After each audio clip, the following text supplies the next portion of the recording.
चलिए भाई।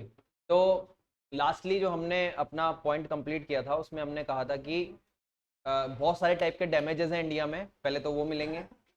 और डैमेजेस के अलावा आपके दो टाइप के एक अलग डैमेजेस होते हैं जो कोर्ट पहले से डिसाइड करके रखता है, यानी कि लिक्विड डैमेज और पेनल्टी। ठीक है, डिफरेंस बड़ा सिंपल सा था। लिक्विडेटेड डैमेज जो है वो भी प्री एस्टिमेटेड है, पेनल्टी भी प्री एस्टिमेटेड है, यानी कि दोनों का ही पहले से डिसाइडेशन दोनों पार्टी में हो गया है। लेकिन अगर सही तरीके से और रीजनेबल तरीके से बनाया है तो लिक्विड डैमेज, और गलत तरीके से आपने एक तरीके से कहें तो पनिशमेंट के वे में अगर आपने किसी पर डाला है तो पेनल्टी। ठीक है, अनरीजनेबल अमाउंट। ठीक है, ट्रीटमेंट हमने देख लिया था कि इंडियन लॉ तो क्या करता है, आपको उस अमाउंट से ज्यादा नहीं देगा जितना आपने लिखा है, चाहे ज्यादा हो तो उतना ही मिलेगा, कम है तो कम मिलेगा, बराबर है तो बराबर मिलेगा। ठीक है, लेकिन इंग्लिश लॉ कहता है कम है तो कम दिलाऊंगा, बराबर है तो बराबर दिलाऊंगा, और ज्यादा है तो ज्यादा दूंगा। ठीक है, ये एक पूरा प्रोसेस था।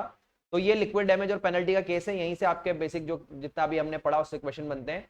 इसके बाद इसी लिक्विड डैमेज पेनल्टी के नीचे आपके कुछ डिफरेंसेस आए हुए लिक्विड डैमेज और पेनल्टी के बीच में, जो हमने वैसे ही पढ़ लिए हैं। तो एक बार आपको सिर्फ ये रीड आउट करना है कि क्या क्या डिफरेंसेस एक पेनल्टी और लिक्विड डैमेज में होते हैं। इसके अलावा अब हम बढ़ते हैं आगे, और हमारे पास क्या बचता है रेमेडीज में। हम जो प्रोसेस चल रहे हैं वो क्या चल रहे हैं, remedies of breach of contract. ठीक है, तो रेमेडीज में कहां कहां आ गए हम, रिसेशन और डैमेज। अभी डैमेज वाली जो थी ना बहुत लंबी थी हमारी रेमेडी, वो कंप्लीट हुई है। तो डैमेजेस में हमने बहुत सारे डैमेज मांगे, लिक्विड डैमेज मांगा, पेनल्टी मांगा, ये सब हमने कर लिया। अब नए टाइप की तरफ चलते हैं, और कौन कौन सी रेमेडीज हमको अवेलेबल है इंडिया में वो देखते हैं। तो नेक्स्ट रेमेडी जो हमारे पास आती है, इसको रेमेडी समझने से पहले कुछ रूल्स हैं वो हम समझ लें, तो वो अपने आप में रूल्स भी हैं और वो रेमेडीज भी बन जाती हैं। ठीक है, यहाँ पे एक बॉक्स के अंदर एक पॉइंट आया हुआ है, a stipulation for higher rate from the date of default. ठीक है, ये जो पॉइंट है आपको शायद कुछ कुछ पुरानी बात याद आए, मैं इसको पढ़ रहा हूँ और आप बताना कहाँ के पॉइंट से हम इसको कनेक्ट कर रहे हैं। अगर आप किसी पे हायर रेट का स्टेपुलेशन लगाते हो, स्टेपुलेशन का मतलब होता है लॉ में शर्त, आपने कंडीशन लगाई है। ठीक है, कंडीशन को जिसको हम बोलते हैं वहां पे हम स्टेपुलेशन वर्ड यूज कर लेते हैं। The stipulation for higher rate from the date of default may be taken as penalty. It enhances that is exorbitant. Exorbitant का मतलब अत्यधिक, जरूरत से ज्यादा। ठीक है, ये कह रहा है कि मान लीजिए किसी के साथ आपका कॉन्ट्रैक्ट हुआ और उस कॉन्ट्रैक्ट में आपने उससे पहले लिखवा लिया कि जी देखो अगर आपने मुझे टाइम पे पेमेंट नहीं किया, मतलब या तो मैं लिखवा रहा हूं आपने टाइम पे पेमेंट नहीं किया तो मैं आप पे हाई इंटरेस्ट रेट लगा दूंगा जब जिस दिन से तुम पेमेंट नहीं करोगे। मतलब वैसे तो नॉर्मली मैं 2% ले रहा हूं, और उस दिन से जिस दिन से तुम्हारा डिफॉल्ट होगा उस दिन के बाद में तुम्हारे 15% 20% का रेट लगाने लग जाऊंगा। तो मतलब 2% से आप 20% पे पहुंच गए, तो आपने हायर रेट ऑफ इंटरेस्ट लगा दिया। तो क्या ये एक्सॉर्बिटेंट यानी कि जरूरत से ज्यादा हो रहा है? तो बताइए क्या ये इलॉजिकल है? इलॉजिकल है तो क्या बन गया, पेनल्टी। आ रही बात समझ में? वो कह रहा है penalty if the enhance rate is exorbitant. लेकिन इफ इट इज रीजनेबल, अगर ये रीजनेबल होती then it shall be allowed, तो कोर्ट इसको अलाउड कर देता। आप साबित करो कि सर इसका लेट पेमेंट करने से मुझे इतनी दिक्कत, इतनी इनकन्वीनियंस, इतना प्रॉब्लम होगा, उसका मैंने लॉजिक निकाला है, देखो सर ये रेट रीजनेबल है, तो कोर्ट वो दिलवा देगा। लेकिन अगर आप पेनल्टी की तरह किसी के ऊपर इंटरेस्ट रेट चार्ज करोगे तो वो अलाउड नहीं है। ठीक है, अब इसके अंदर एक केस आया हुआ है। ठीक है, केस का नाम नहीं पढ़ना है, सिर्फ आप केस का वो पॉइंट पढ़िए कि क्या इसके अंदर क्या होगा, कोर्ट दिलाएगा या नहीं दिलाएगा, क्या पॉइंट है, पढ़िए।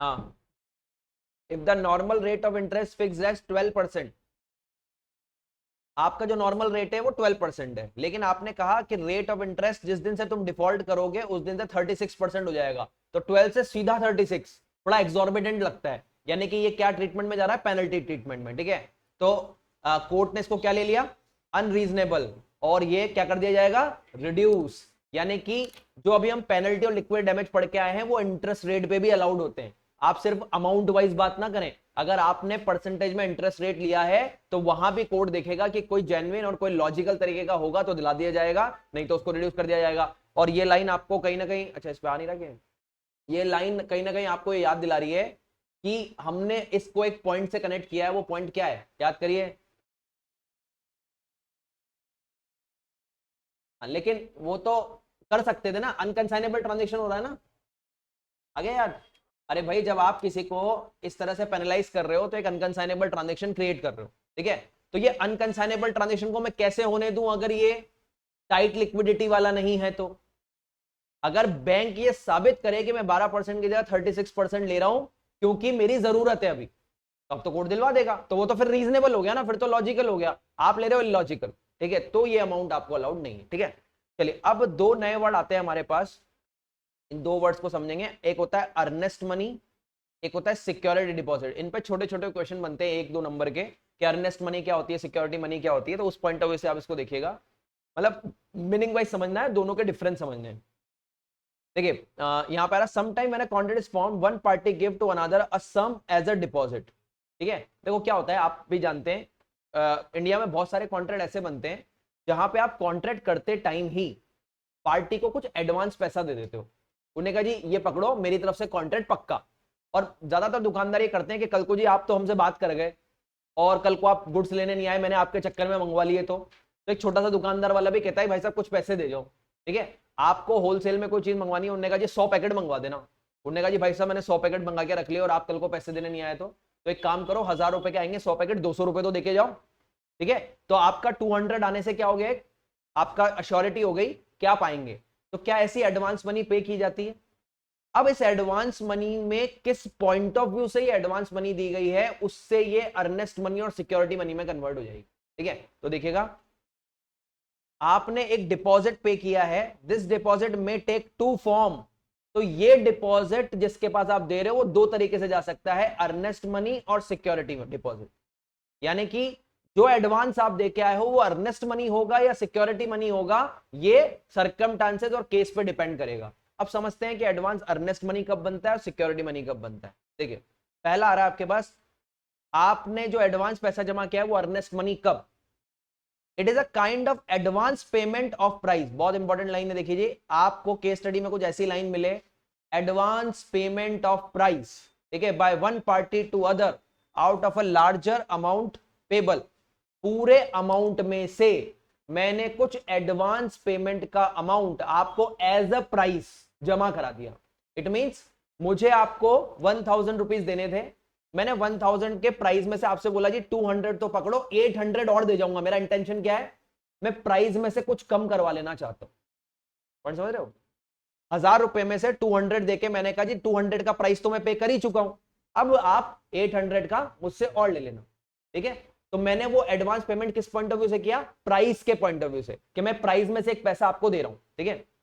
तो देखिए it is a kind of advance payment of price by one party to another out of the larger amount. Larger amount में से कुछ अमाउंट दे दिया। तो जैसे एग्जांपल आया हुआ है, देखिए B agree to buy goods from C and pay him 5000 rupee in advance as earnest money, ठीक है। आपने किसी को 5000 रुपए एडवांस दे दिए कि इतना तो पकड़ो, बाकी जो पैसा बनेगा और दे दूंगा, ठीक है। This amount shall be adjusted. ये अमाउंट आपको किसमें से एडजस्ट करना है, किसको, सेलर को।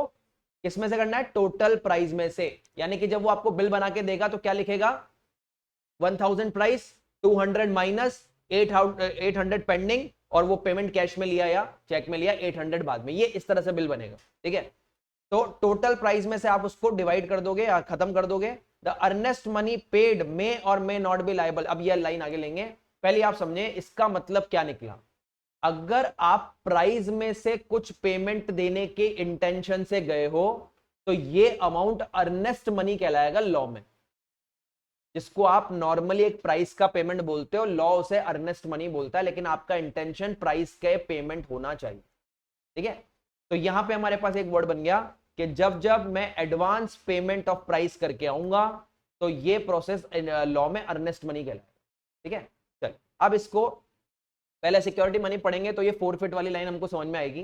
मैं लाइन पढ़ देता हूं एक बार। The earnest money paid may or may not be liable to forfeited under the contract if the buyer breaks the contract. अब यहां पे कहानी क्या बनती कि मान लीजिए कल को, मैं इसको थोड़ा सा एग्जांपल वाइज, पहले सिक्योरिटी मनी पढ़ेंगे फिर एग्जांपल लेंगे तो और अच्छा होगा। देखिए सिक्योरिटी डिपॉजिट पढ़ लेते हैं। इस लाइन को फोरफिट का मतलब होता है जब्त करना, आपका सीज करना, अब कैसे होगा, क्या पहले वाली दो लाइन आई, अर्नेस्ट मनी क्या, एडवांस पेमेंट ऑफ प्राइस, ठीक है। अब सिक्योरिटी डिपॉजिट पे आते हैं।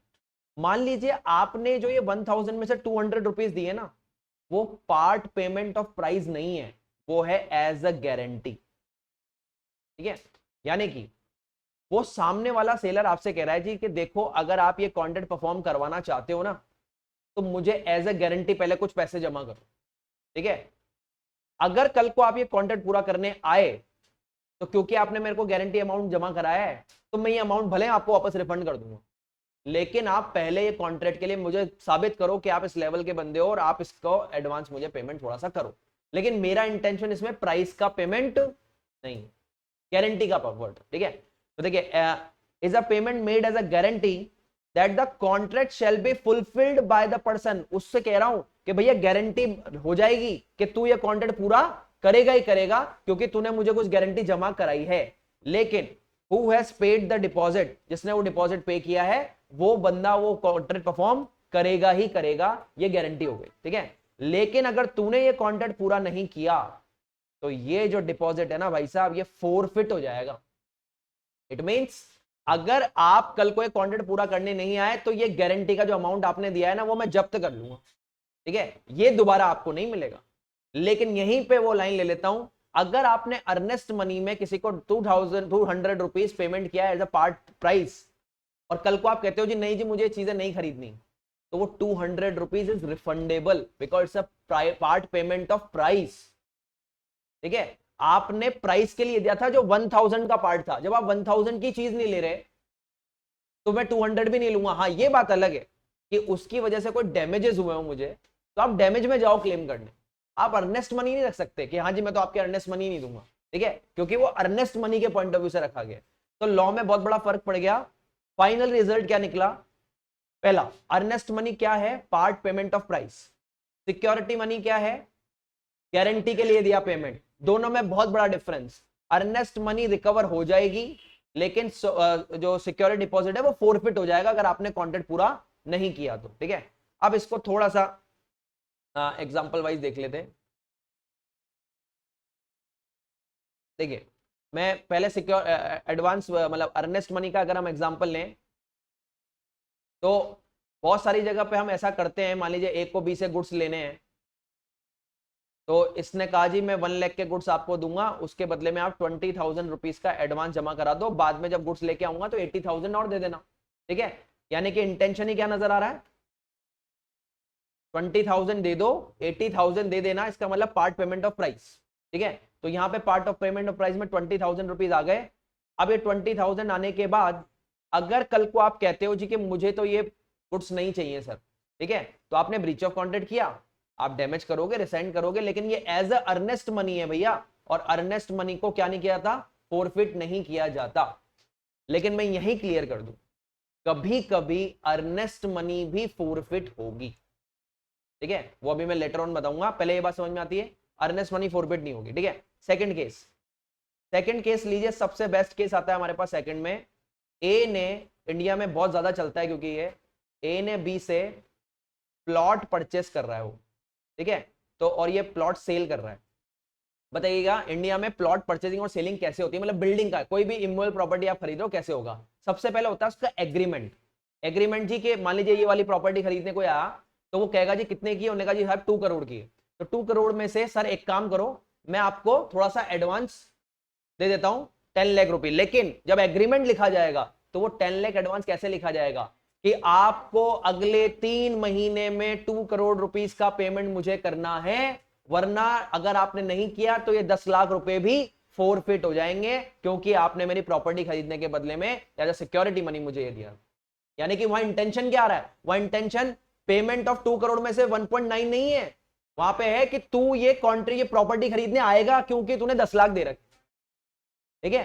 तो ये जो था पॉइंट, जब प्लॉट खरीदने के लिए हम कोई पैसा रखवाते हैं, तो मतलब एग्रीमेंट में जो लाइन आ रही है, आपने एग्रीमेंट में लाइन ऐसे लिखवाई है कि ये 10 लाख क्या हो जाएंगे, फोरफिट हो जाएंगे। तो जैसे ही लाइन आपको केस स्टडी में मिली 10 लाख फोरफिट हो जाएंगे, इसका मतलब समझना कि भाई साहब ये बात कर रहा है गारंटी की, और कौन सी वाली, सिक्योरिटी मनी की, ठीक है। और अगर उसने सिर्फ लिखा हुआ है कि 1 लाख में से 20,000 का पेमेंट आ गया है, 80,000 का और आना है, तो अर्नेस्ट मनी हो गया।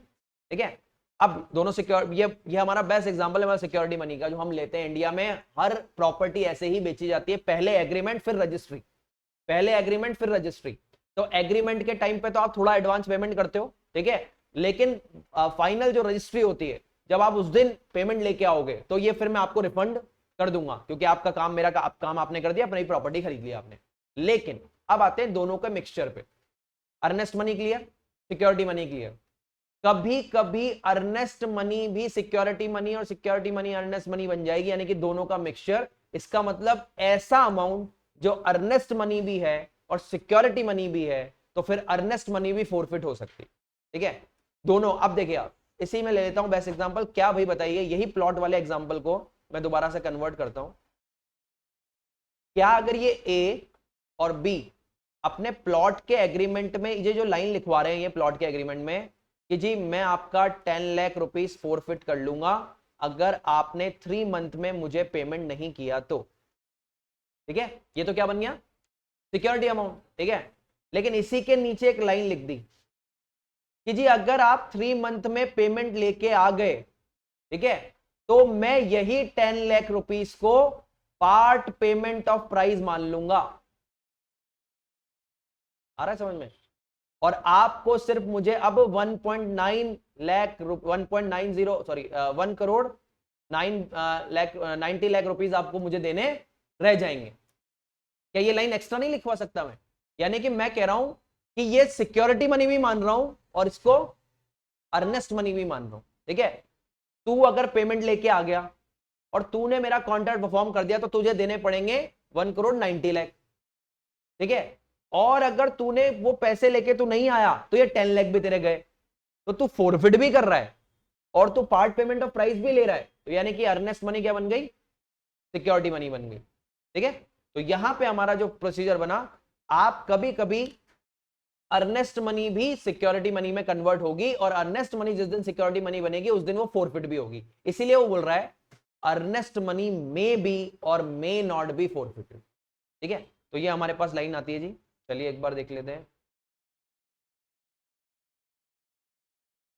अब देखिएगा वो लाइन को वापस, लास्ट लाइन ले रहा हूं। The earnest money paid may or may not be liable to be forfeited under the contract if the buyer breaks the contract. तो जरूरी नहीं है कि बायर ने कॉन्ट्रैक्ट ब्रेक किया तो क्या, जरूरी नहीं है कि वो फोरफिट हो ही सही, फोरफिट हो भी सकती है और नहीं भी। लाइट जलाना हो नहीं, और जलती है क्या? चलिए, अब इसके बाद नेक्स्ट, दोनों क्लियर हो गए। अब इसकी लास्ट लाइन पढ़िए भाई।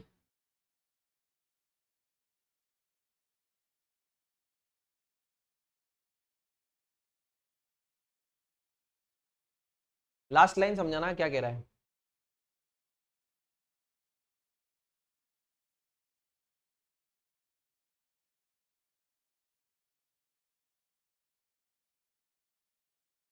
हाँ हाँ, शेयर खरीदना, शेयर में तो बहुत सारी डीलिंग हो रही है। देखो शेयर में अलग अलग होते हैं, इंट्राडे, डिलीवरी। तो इंट्राडे जो हम करते हैं ना, उसमें सिक्योरिटी अमाउंट जाता है। डिलीवरी में तो हम होल अमाउंट देते हैं, सिक्योरिटी अमाउंट इंट्राडे में देते हैं। फ्यूचर एंड ऑप्शन F&O करते हैं, समझते हो ना सारा, तो उस पॉइंट ऑफ व्यू से होता है वो। ठीक है, चलिए अभी मैं इसको, ये जो पॉइंट है उसको ले लेते हैं। अर्नेस्ट मनी जो है which is liable to be forfeited. देखो लाइन समझना, ऐसी अर्नेस्ट मनी जो कि लाइबल टू बी फोरफिटेड है। इसका मतलब आप इस लाइन को समझना, ये लाइन अगर केस स्टडी में आ जाए तो क्या कहना चाह रहे हैं, यानी कि अर्नेस्ट मनी सिक्योरिटी मनी में कन्वर्ट हो गई है। ठीक है, और buyer break the rule on the contract being broken by him, the seller may forfeit the amount. लेकिन लास्ट लाइन, ऊपर वाला और नीचे वाला कनेक्टेड। अरे भैया ये क्या होना चाहिए, बस रीजनेबल। ठीक है, यानी कि जो अमाउंट आप फोरफिट कर रहे हो ना, वो एक रीजनेबल अमाउंट होगा तो मैं आपको फोरफिट करने दूंगा। ठीक है, लेकिन आपने कोई पेनल्टी वाइज अनरीजनेबल अमाउंट लगाया हुआ है फोरफिट करने पे, तो वो तो मैं इंडिया में दिलाऊंगा ही नहीं आपको। ठीक है, तो ये जो प्रोसीजर फाइनली निकल के आया, इसमें क्या कनेक्ट हो गया, 3 चीजें। Higher rate of interest charge करोगे कर लो, लेकिन रीजनेबल होना चाहिए। अर्नेस्ट मनी के फॉर्म में एडवांस लेना है ले लो, सिक्योरिटी मनी के फॉर्म में एडवांस लेना है ले लो, लेकिन कुछ भी करो रीजनेबल अमाउंट से ज्यादा मैं आपको नहीं दिलवाऊं। ठीक है, ये यहाँ पे फाइनली हमारा मोटिव निकला। तो ये कुछ बेसिक पॉइंट हमारे छोटे छोटे क्वेश्चन बनते हैं यहाँ से, higher interest rate, earnest money, security money. चलिए अब चलते हैं हम नए पॉइंट की तरफ। और क्या हमारे पास थर्ड रेमेडी जो हमें कॉन्ट्रैक्ट दे रहा है, कॉन्ट्रैक्ट दे रहा है, अगर आपका कॉन्ट्रैक्ट टूटे तो आपके पास एक थर्ड रेमेडी आती है, specific performance of the contract. Suit का मतलब केस करना, यानी कि आप जैसे रिसाइन करने के लिए केस कर रहे थे, आप जैसे डैमेज के लिए केस कर रहे हो, सिक्योरिटी मनी के लिए कर रहे हो, अर्नेस्ट मनी के लिए कर रहे हो, वैसे आप स्पेसिफिक परफॉर्मेंस के लिए भी केस कर सकते हो। अब पहले तो लाइन समझ में आ जाए, ये वर्ड समझ में आ जाए स्पेसिफिक परफॉर्मेंस, तो हमारा काम हो जाएगा। स्पेसिफिक परफॉर्मेंस क्या कहता है, देखिए मैं एग्जांपल ले लेता हूं। पहले मैं दो तीन चीजें पहले आपको क्लियर कर देता हूं ताकि इसको पढ़ने से पहले हमें पता लग जाए केस स्टडी में क्वेश्चन कैसा आएगा। ठीक है, अगर हम स्पेसिफिक परफॉर्मेंस की बात करेंगे तो पहली चीज आपको क्लियर होनी चाहिए, स्पेसिफिक परफॉर्मेंस का रेमेडी ऑलवेज अवेलेबल नहीं होता, ऑलवेज नॉट अवेलेबल। यानी कि कभी कभी और कुछ सर्कमस्टांसेस में ही मिलेगा।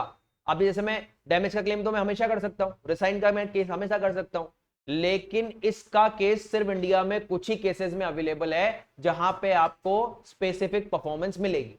और ये स्पेसिफिक परफॉर्मेंस जो आप मांग सकते हो वो अगर ऑलवेज नहीं मिलेगी तो कहां मिलेगी, वो सिर्फ वहां मिलेगी जहां आप ये साबित कर दो कि क्या है, रेयर सप्लाई। यानी कि जिन गुड्स की आपने कॉन्ट्रैक्ट किया था वो गुड्स नॉर्मल गुड्स नहीं है, उनकी रेयर, रेयर यानी कि बहुत ही कम अवेलेबल है वो गुड्स। यानी कि बहुत अच्छा एग्जांपल वाइज चलें तो एंटिक गुड्स। ठीक है, ऐसी चीजें जो दुनिया में नॉर्मली अवेलेबल नहीं होती, या कुछ एंटिक और दूसरा वर्ड दे रहा हूं यूनिक। ठीक है, एंटिक और यूनिक चीजों पर स्पेसिफिक परफॉर्मेंस अप्लाई हो जाती। ठीक है, तो अपने आप में कोई चीज ही ऐसी है जिसके जैसा फीचर और दूसरी चीज में नहीं होगा। अभी भाई साहब एक कार है, कार सब भाई लाखों कारें आ रही है, एक मॉडल की लाखों कारें, भैया उसको आप रेयर सप्लाई नहीं बोल सकते। खाने की चीजें मार्केट में खूब मिल रही है, आप रेयर सप्लाई नहीं बोल सकते। लेकिन ऐसा कोई चीज, ऐसी कोई प्रोडक्ट, ऐसी कोई थिंग जिसमें अपने आप में ऐसे फीचर्स हों जो दूसरे में नहीं मिलेंगे, तो फिर वो रेयर सप्लाई वाली चीज होगी। अब ये चीजें कोर्ट फाइंड आउट करेगा कि ये एंटिक और रेयर सप्लाई है या नहीं, हम डिसाइड नहीं करेंगे। लेकिन अगर एक बार साबित हो गया कोर्ट में कि रेयर सप्लाई है, तो कोर्ट आपको स्पेसिफिक परफॉर्मेंस दिलाएगा। ठीक है, अब बात स्टार्ट करते हैं रेयर सप्लाई को लेते हुए। एक एग्जांपल लेते हैं कि रेयर सप्लाई कैसे आती है, और best example of rare supply लेंगे हम। उसमें एंटिक चीजों तो आप जानते ही हो, मैं कहता हूं मोनालिसा की एक ही पेंटिंग है भैया दुनिया में। ठीक है, तो वो अपने आप में एक रेयर पीस है। अगर कोई उसका कॉन्ट्रैक्ट करता है, पहले तो वर्ड समझ ले, स्पेसिफिक परफॉर्मेंस का मतलब मैं क्या मांग रहा हूं कोर्ट में। मैं कोर्ट से आके कह रहा हूं सर एक बात बताओ, कॉन्ट्रैक्ट रिसाइन करने से क्या हो जाएगा, मतलब मैं कोर्ट में आके कह रहा हूं मैं कॉन्ट्रैक्ट कैंसिल कर दूंगा तो क्या ऐसी चीज मुझे दोबारा मिल जाएगी। कोर्ट कह रहा है नहीं मिलेगी, तो फिर क्या करूं सर रिसाइन करके। चलो जी, मैं कोर्ट से कह रहा हूं सर डैमेज क्लेम करके क्या करूं। डैमेज से क्या, जितना डैमेज का अमाउंट मिलेगा उसमें दूसरी चीज आ जाएगी, बोलेगा नहीं आएगी। तो कोर्ट से आप कह रहे हो सर ये कॉन्ट्रैक्ट ये भाई साहब तोड़ रहे हैं, मेरा तो पूरा करवाओ। स्पेसिफिक परफॉर्मेंस मतलब मुझे ये परफॉर्मेंस दिलवाओ। ये बंदा मना कैसे कर सकता है, क्योंकि ऐसी चीज दोबारा मुझे अवेलेबल नहीं होगी। हाँ, अगर ऐसी चीजें 1000 मिल रही होती तो कोर्ट खुद कह देता भाई तेरे को डैमेज दिला देता हूं, या दूसरी जगह से खरीद ले, ये नहीं दे रहा तो, या कॉन्ट्रैक्ट कैंसिल कर दे, तेरे हिसाब से नया कॉन्ट्रैक्ट कर ले किसी के साथ। लेकिन आप जब जज साहब से कह रहे हो सर मैं नया कॉन्ट्रैक्ट करूं किसके साथ बताइए, मेरे को मोनालिसा की पेंटिंग चाहिए और एक ही है दुनिया में, वो दूसरा बंदा बता दो जिसके पास मैं करूं, और दूसरा करेगा तो डुप्लीकेट होगी। तो कोर्ट भी मान रहा है यार यहाँ पे तो मैं क्या कर सकता हूँ, यहाँ पे ना मैं इसका कॉन्ट्रैक्ट कैंसिल करने का, ना इसको डैमेज में इसको 2 करोड़ भी दिला दूंगा, 5 करोड़ भी दिला दूंगा, तो उससे कौन सी नई पेंटिंग आ जाएगी। ठीक है, तो क्या जो मोनालिसा की पेंटिंग आपको बेच रहा है उससे कोर्ट कहेगा तुझे ये पेंटिंग अब बेचनी ही पड़ेगी। ये स्पेसिफिक परफॉर्मेंस है। ठीक है, और ये रेयर सप्लाई में कैसे आएगी, चलिए एक एग्जांपल लेते हैं। देखिए ये ए है, इसने बी के साथ कॉन्ट्रैक्ट किया है एक बिल्डिंग का, ये बिल्डिंग बाय करेगा और ये सेलर है, ये बिल्डिंग सेल कर रहा है। ठीक है, अब आप यहीं पे एक बहुत इंपॉर्टेंट चीज समझ लें, क्योंकि इसमें काफी बच्चे मात खा जाते हैं और वहां पे ये बात समझ नहीं पाते कि जब एंटिक आप चीजें समझते हो यार जिनकी सप्लाई कम हो। अब आप कहोगे सर बिल्डिंग की तो खूब सप्लाई है, हजारों करोड़ों बिल्डिंगें पड़ी हुई हैं, ये नहीं मिल रही तो वो ले ले। लेकिन बिल्डिंग, मैं यही क्लियर कर रहा हूं, building, plot, house, commercial shops, these are of rare supply. ये सब यूनिक और रेयर सप्लाई की चीजें हैं। कैसे? एग्जांपल लेते हैं। मान लीजिए किसी पर्टिकुलर एरिया में, मैं जैसे हम यहाँ का एग्जांपल लें, आज जिस जगह पे हम बैठे हुए हैं, इस रोड पे, मेन रोड पर ये जो बिल्डिंग है, अगर मुझे ये वाली बिल्डिंग चाहिए तो ये वाली बिल्डिंग अपने आप में एक रेयर सप्लाई है। क्यों? क्योंकि इसके सामने वाली बिल्डिंग की लोकेशन ये वाली नहीं है। Location is changed and location इस दुनिया में उस बिल्डिंग की कभी भी वो नहीं हो सकती जो उस पर्टिकुलर बिल्डिंग की। एग्जांपल वाइज लेता हूं। मान लीजिए किसी को, देखो अलग अलग लोगों का अलग अलग मोटिव होता है किसी भी चीज खरीदने का। कुछ लोग कहते हैं जी मेन रोड पे मकान हो, ठीक है, तो उनके लिए main road is so important, ठीक है। कोई कहता है कॉर्नर वाला प्लॉट चाहिए जी, दो तरफ से रास्ते जाते हो हमारी तरफ, ठीक है, तो उसके लिए वो। कोई कहता है सर कॉमर्शियल प्रॉपर्टी हो, नीचे दुकान बनाऊंगा ऊपर मकान बनाऊंगा। किसी का ये, कोई इन सबसे अलग है, उन्हें कहा जी मैं तो पीसफुल रहना चाहता हूं, अरे किसी कॉलोनी में मकान दिला दो, है ना। सबका अपना अपना व्यू है। तो मान लीजिए किसी को रोड पे एक कॉर्नर प्रॉपर्टी पसंद आई है, उस कॉर्नर प्रॉपर्टी के सामने उधर पार्क है, इधर बिल्डिंग है, बीच में दो रास्ते जा रहे हैं, आराम से बहुत पीसफुली जो है पूरा, इधर भी एक कॉलोनी है और सामने फ्रंट रोड भी है।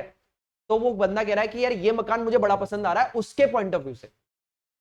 अब मान लीजिए कोई उसको आगे कहता है कि जी उसने मकान का कॉन्ट्रैक्ट कर लिया, करने के बाद बंदा कहता है नहीं जी मैं आपको नहीं बेच रहा, आप एक काम करो कहीं और ले लो।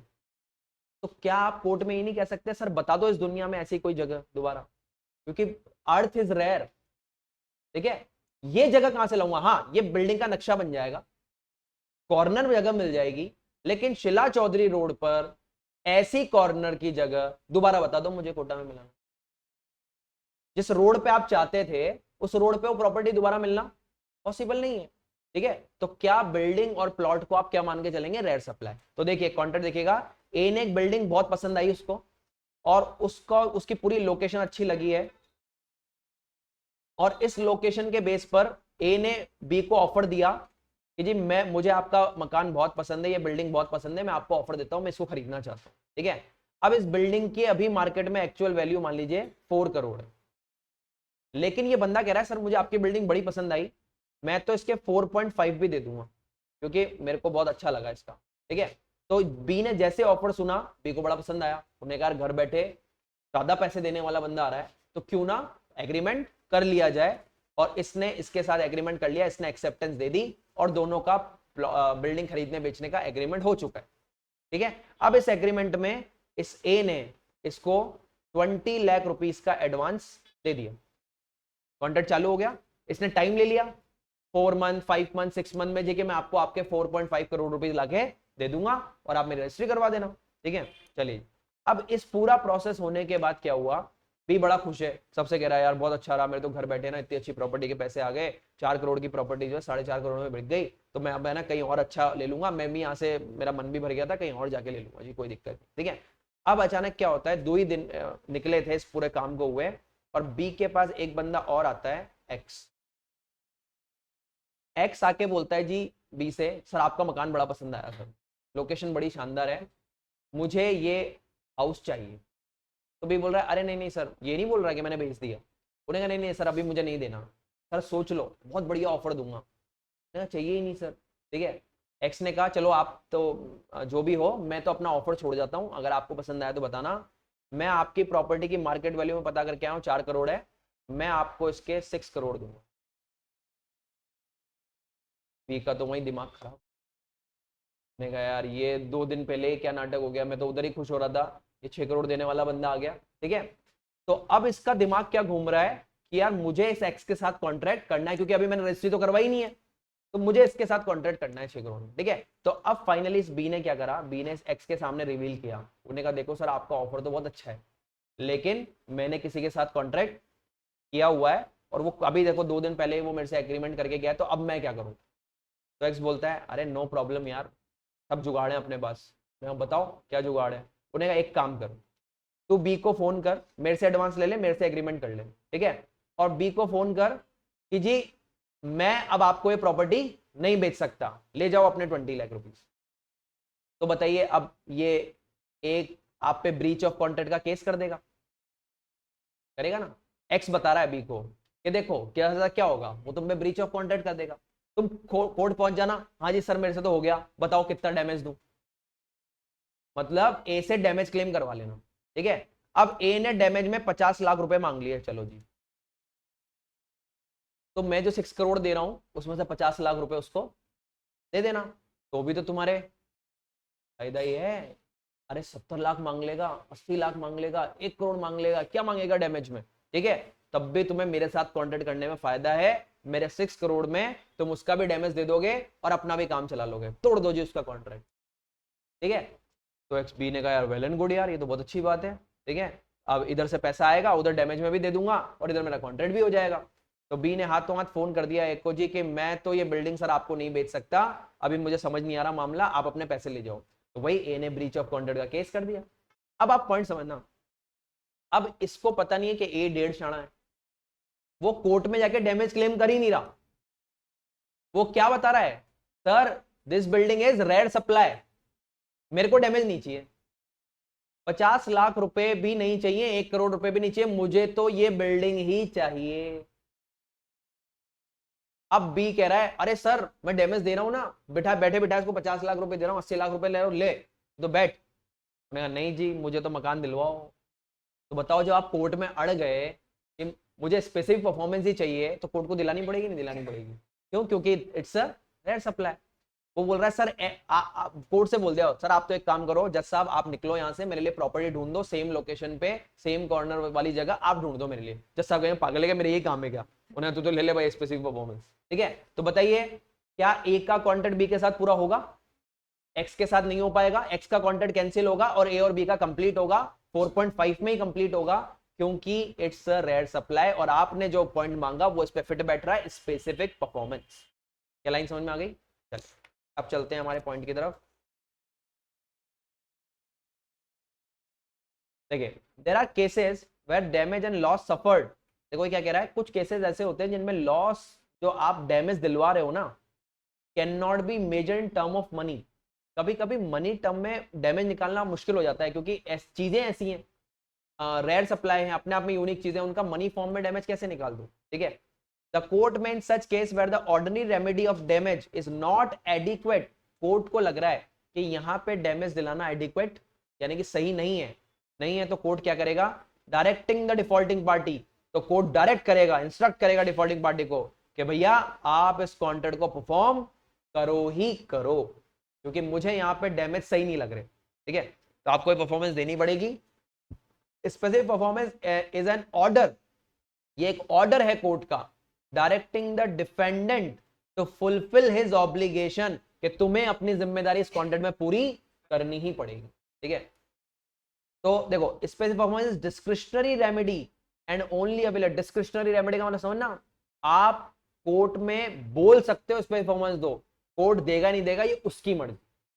यानी कि जैसे आप डैमेज क्लेम करने के लिए एकदम पावर में आ जाते हो, उन्होंने कहा सर बिल्ले डैमेज दिलवाओ, वहां तो कोर्ट को दिलवाना पड़ता है, लेकिन स्पेसिफिक परफॉर्मेंस डिस्क्रिशनरी है, डिस्क्रिशनरी वाला कोर्ट चाहे तो दिलवाए, कोर्ट ना चाहे तो ना दिलवाए, ठीक है। कोर्ट को लगेगा तो कोर्ट दिलाएगा, ठीक है।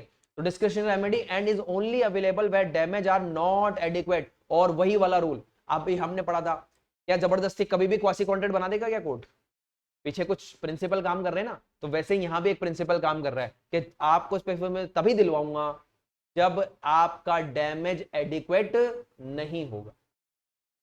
मैं पहले डैमेज निकाल के देखूंगा, कोर्ट देखेगा कि यार डैमेज निकालने से काम चल रहा है क्या, नहीं चल रहा तो स्पेसिफिक परफॉर्मेंस दिला दो, ठीक है। चलिए ये हमारा केस बना, तो कोर्ट ये काम हमारा कर रहा है। अब इसके बाद देखिए some of the case where specific performance is ordered by the court. कौन कौन से केसेस में स्पेसिफिक परफॉर्मेंस मिलेगी और कुछ रूल्स हैं, अभी अभी पढ़ के आए हैं तो फटाफट से देख लेते हैं। पहला, जहां पे monetary relief for non performance is not adequate, अगर मैं आपको मॉनिटरी रिलीफ दिला भी देता, डैमेज दिला भी देता, तो वो एडिक्वेट नहीं होता, पहला रीजन।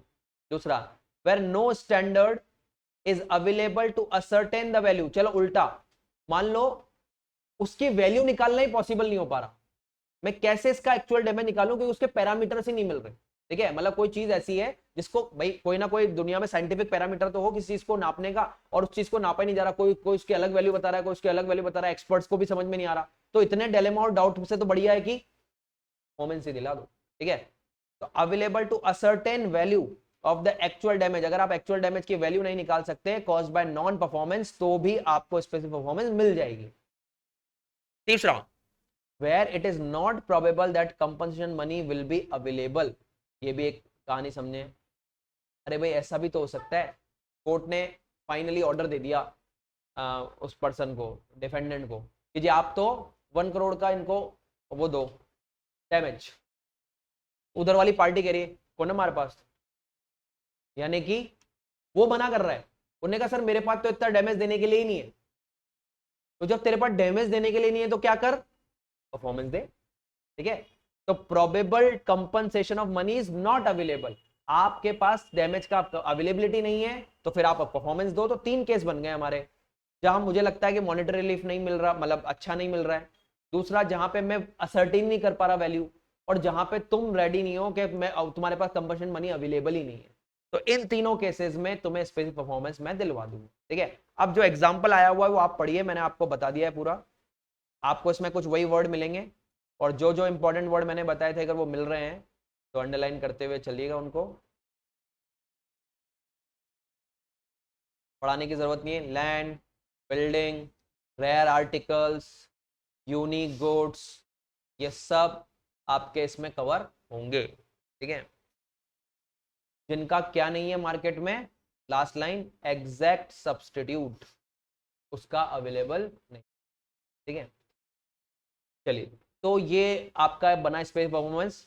लेकिन अब ये कह रहा है कभी कभी स्पेस परफॉर्मेंस नहीं मिलेगी, मतलब अभी तो मिल रही है, कब नहीं मिलेगी और वो तो हमको पता ही है कब नहीं मिलेगी। पहला तो पढ़ते आ जाएगा आपको, देखिए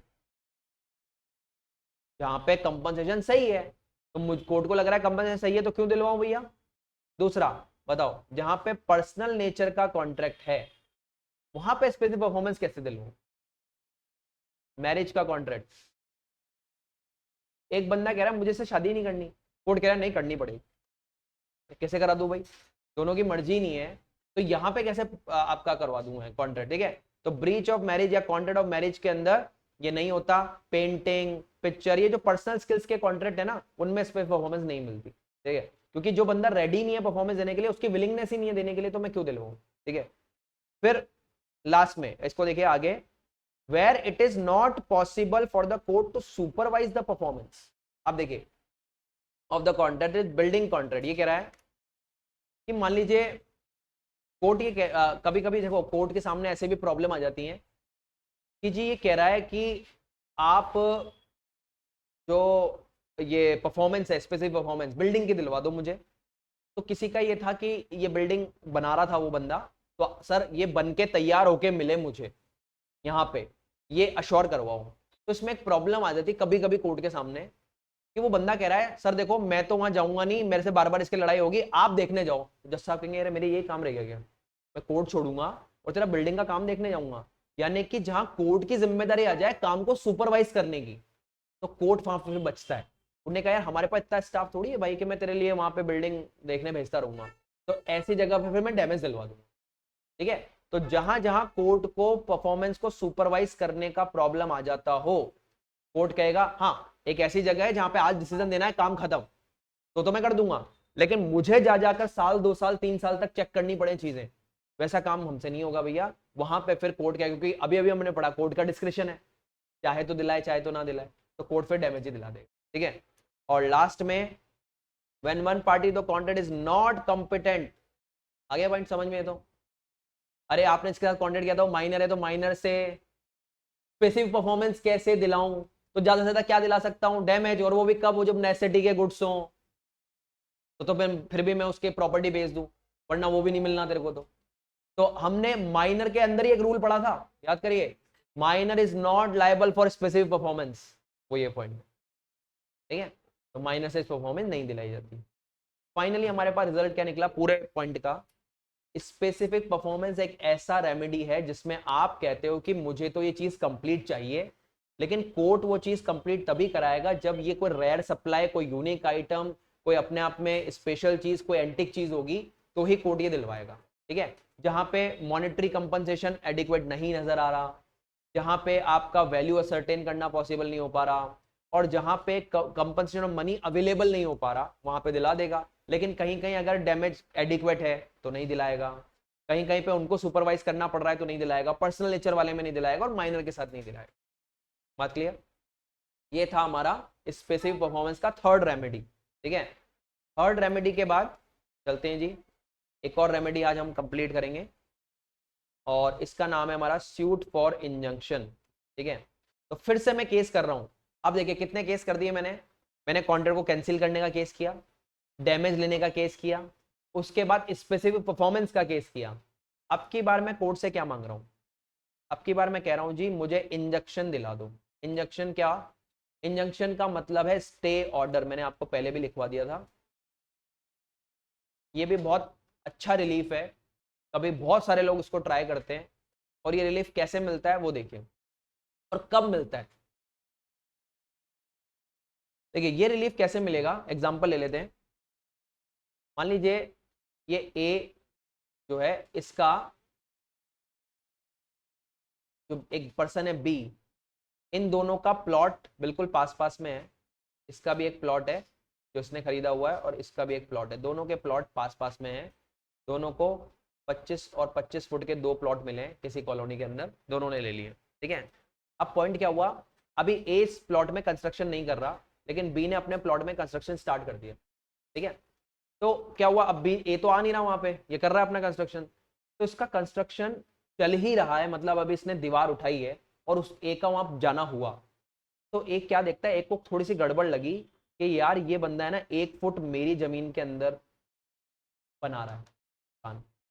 लोगों की आदत होती है थोड़ा सा 10 खिसका लो जी, यानी कि वो 1 फुट में सोलेगा जैसे वो, ठीक है। लेकिन वो 1 फुट आप उधर दीवार खिसका रहे हो, ऐसा फीलिंग आया एक को। तो ए ने जाके बोला भैया ये दीवार हटाओ, आपकी दीवार हमारी तरफ आ रही है, आप ऐसे कैसे बना रहे हो, ठीक है। तो बी ने बोला नहीं नहीं भैया मैं तो सही जगह पे बना रहा हूँ, मेरा नक्शा मेरे हिसाब से बिल्कुल प्रॉपर है। तो बताओ अब ए क्या करे, कोर्ट जाए, ठीक है, क्योंकि इसका प्लॉट के साथ प्रॉब्लम क्रिएट कर रहा है वो बंदा, ठीक है। तो अब ए जब कोर्ट में जा रहा है, तो कोर्ट में जाकर के इसकी स्पेसिफिक परफॉर्मेंस क्या मांगेगा, इसमें डैमेज क्या मांगेगा, भाई मेरी जगह मुझे हटवाओ। तो इसमें वो मांगेगा इंजंक्शन।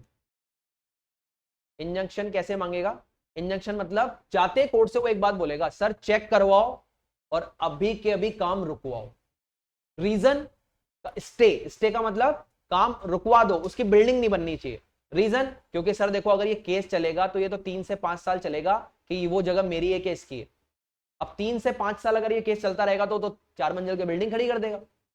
फिर आप बाद में 5 साल बाद कहो नहीं जी आपकी है जगह, तो 4 मंजिल की बिल्डिंग तुड़वाओगे तो, ठीक है। तो बेटर है कि पहले काम रुकवाओ, बाद में चेक करेंगे कि ये जगह उसकी है या नहीं है। तो कोर्ट इसमें बिल्कुल डिले नहीं करता, आपके आते ही पहले चेकिंग करवा लेता है। और कोर्ट को अगर थोड़ा सा भी लगता है कि यार ये हो सकता है, अभी पता नहीं है कि है नहीं है, हो सकता है, तो कोर्ट स्टे ऑर्डर लगा देगा, ठीक है। तो आपने कोर्ट से जाके एक और रिलीफ मांग लिया कि सर मुझे इंजेक्शन दे दो, स्टे ऑर्डर दे दो। ऐसे बहुत स्टे ऑर्डर मार्केट में लगते रहते हैं, जहां पे आपको पता है गवर्नमेंट बड़े स्टे ऑर्डर लेती है। गवर्नमेंट की प्रॉपर्टी पे कोई भी कब्जा करके मकान बनाने लग जाता है, बिल्डिंग बन जाती है 2 मिनट में, तो ठीक है। तो गवर्नमेंट को फटाफट कोर्ट जाना पड़ता है, उन्होंने कहा जी हम पहले फाइनलाइज करें कि यहाँ पे ये हमारी जगह है या नहीं है, या इनकी जगह है, तब तक ये काम रुकवा दो, ठीक है, ताकि वो बिल्डिंग ज्यादा बड़ी ना बन जाए। बड़ी बनने के बाद फिर तोड़ेंगे तो बेटर है कि वो पहले ही खत्म हो जाए। तो ये जो प्रोसेस है इसे इंजेक्शन कहते हैं। अब इसको हम पहले एक पूरा प्रोसेस में समझ के इसका बेस्ट एग्जांपल लेंगे जो केस स्टडी वाइज आता है, तो देखेंगे। पहले इसको पढ़ लीजिए एक बार, लाइंस पढ़ लीजिए।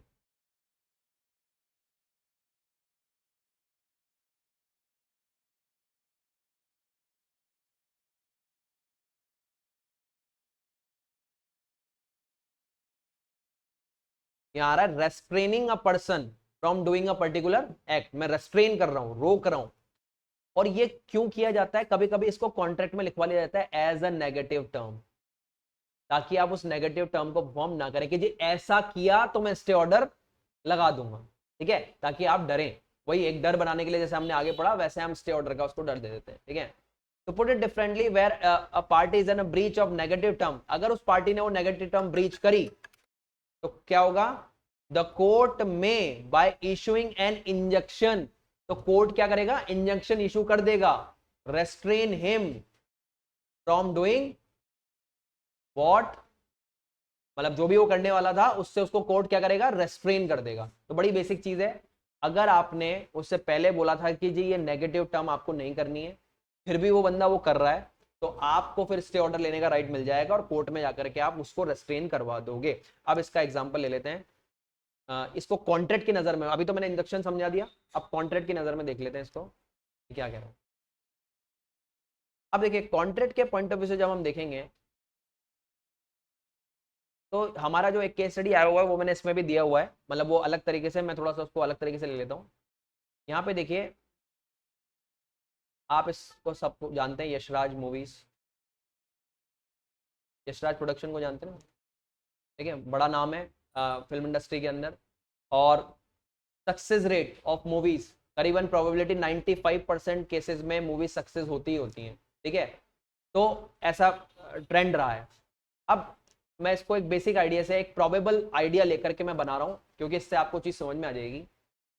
देखिए यशराज जो है जब भी कोई मूवी बनाता है और अपने एक्टर्स को उसमें लॉन्च करता है, तो सब करते हैं, भाई किसी नए एक्टर को आप मूवी में लेके आ रहे हो और आप इतने बड़े ब्रांड हो, आप यशराज मूवी हो, तो भैया हो सकता है ना कल कोई मूवी हिट हो जाए और ये बहुत बड़ा स्टार बन जाए, तो जैसे ये स्टार बनेगा इसको तो बहुत सारे ऑफर आने लग जाएंगे, तो लाए हम, जाके फायदा मिलेगा किसी और को।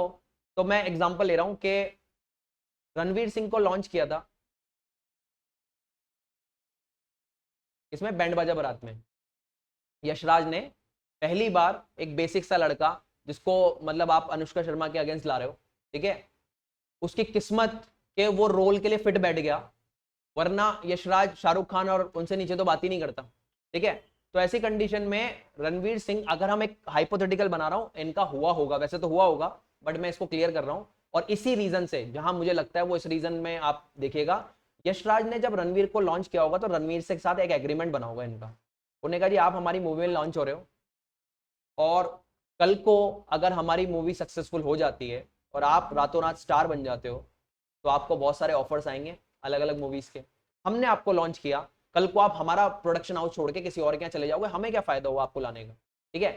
तो रणवीर सिंह से उन्होंने बोला, अगर हाइपोथेटिकल अपन बोल रहे हैं और ऐसा हुआ भी होगा, उससे बोला कि जी आप एक काम करो, एग्रीमेंट पे साइन करो कि नेक्स्ट 3 ईयर के लिए आप सिर्फ यशराज के ही प्रोडक्शन में काम करोगे और किसी के प्रोडक्शन में नहीं, तो हम आपको लॉन्च करें। बोलो जी एग्रीमेंट लेते हो? तो नया बंदा है, उसने कहा यार कम से कम लॉन्चिंग तो हो रही है, तो मान लीजिए रणवीर ने साइन कर दिया यशराज के बैनर पे, ठीक है, कि भाई आप सिर्फ और सिर्फ यशराज की मूवी करोगे नेक्स्ट 3 ईयर तक, किसी को डेट नहीं दोगे, जिसकी भी आपको मूवी करनी है वो 3 साल बाद साइन करना, ठीक है। तो मैंने एक नेगेटिव टर्म लगा दी कॉन्ट्रैक्ट में, आपको मेरे अलावा किसी और की मूवी नहीं करनी है। अब मान लीजिए बैंड बाजा बारात हिट हो गई, हिट होते ही जहां लगता है प्रोसेस के अकॉर्डिंग बहुत सारे ऑफर आए होंगे रणवीर को, ठीक है, लेकिन आपको पता है रणवीर की आने वाली जो नेक्स्ट 2-3 मूवीज थी वो सिर्फ यशराज की थी, ठीक है। उसके बाद कौन आई, रिक्की बेल, ठीक है, उसके बाद आई वो बेफिक्रे, ठीक है, ये सारी जो मूवीज थी ये 2-3 साल के टाइम में लॉन्च हुई और इसके जस्ट बाद जैसे 3 साल निकले संजय लीला बंसाली ने टेक ओवर किया और वहां से वो रासलीला और ये सब स्टार्ट हो गया, ठीक है। यानी कि 3 साल के लिए अगर ये कॉन्ट्रैक्ट बना है तो रणवीर 3 साल तक नहीं जा सकता। अब इसको उल्टा कर देता हूं हाइपोथेटिकली, मान लीजिए रणवीर को बहुत शानदार ऑफर आया होता और वो कह रहा है कि यार छोड़ो जी, अपन तो एक काम करते हैं, इनके साथ कॉन्ट्रैक्ट करते हैं, पता नहीं लगने देंगे इनको, अपन अंदर के अंदर ही ना जाके डेट्स देना स्टार्ट कर देंगे और किसी दिन शूटिंग करना स्टार्ट कर देंगे, थोड़ी थोड़ी मूवी चालू हो जाएगी। क्या अगर आपने किसी और को डेट दे दी होती और ये बात यशराज को पता लग गई होती, तो यशराज कोर्ट जा सकता था या नहीं, और कोर्ट जाके सीधा क्या बोलता, सर वो मूवी रुकवा दो, उसका एक भी सीन शूट नहीं होना चाहिए 3 साल के अंदर, मेरे को इंजेक्शन चाहिए, ठीक है, क्योंकि मेरी नेगेटिव टर्म इसने तोड़ दी। तो ऐसे इंजेक्शन स्टार्स के ऊपर, सेलिब्रिटीज के ऊपर लगते रहते हैं, क्योंकि उनका जिसके साथ कॉन्ट्रैक्ट अगर वो उसको तोड़ के किसी और के साथ जाएगा तो वहां पे मतलब फिल्म इंडस्ट्री में सबसे बड़ी रेमेडी है स्टे ऑर्डर। कुछ भी मत लो आप, तो बस इसका इसका ये सॉन्ग रुकवा दो, इसकी शूटिंग रुकवा दो, इसका वहां जाना रुकवा दो, डेट्स कैंसिल करवा दो, ये काम करवा दो आप तुम्हारा, ठीक है। तो ये जो प्रोसेसेस होती हैं ये काम करती हैं हमारे स्टे ऑर्डर और इंजेक्शन में। यही सेम एग्जांपल आपको उसमें मिलेगा, देखिएगा एक बार।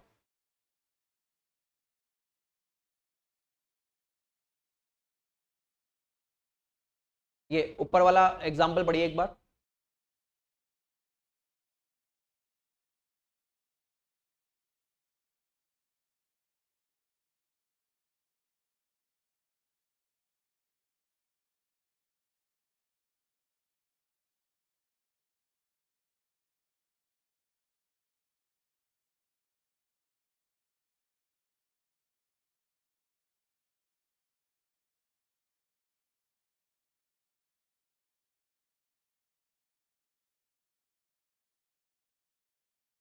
सेम है ना, वार्नर ब्रदर्स के साथ 1 साल का कॉन्ट्रैक्ट था, आपने बीच में किया तो वार्नर ब्रदर्स क्या कर सकता है, आप पे स्टे ऑर्डर लगा सकता है, आपकी चीज रुकवा सकता है, जब तक आप उनका काम करोगे तब तक चलेगा, 1 साल के बाद करना वो जो भी करना है आपको।